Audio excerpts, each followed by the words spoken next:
Welcome to MCN and Ducati's 2016 959 Panigale.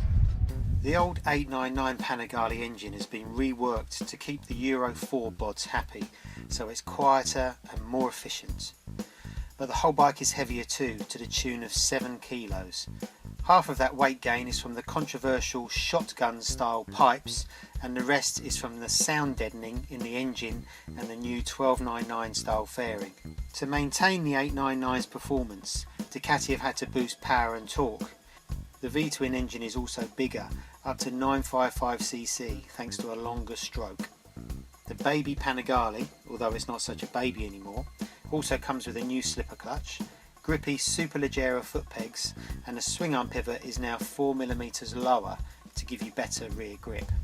So we've been riding this bike all day at Valencia on Pirelli Diablo Supercorsa SC2 tyres. So what you got are racing tyres with one of the best handling bikes you can buy, really. Now I was a little bit worried that the extra capacity and the extra power and the extra torque would kind of ruin the balance of what makes the 899 so good. You know, that bike's got a superb blend of power and handling, excellent brakes, agility, and the good news is Ducati haven't spoiled that balance with the extra cubes and power.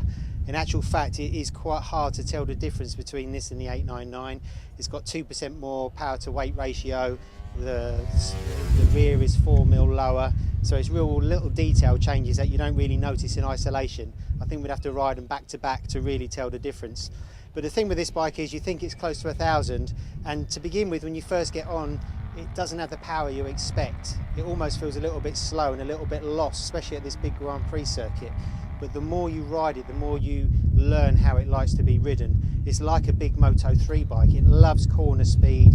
It loves just threading through the corners. It's not a point and squirt machine. It's a machine you've got to really think about to go fast and be very brave rushing into the corners as well. And as a result, it's extremely rewarding.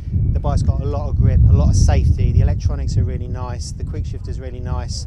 The brakes aren't up to the standard of the big Panigale, but they're still excellent. It's got a new slipper clutch, and that helps you roll into the corners smoother and faster as well. It is a kind of a bike that really grows on you, and it's a slow burner.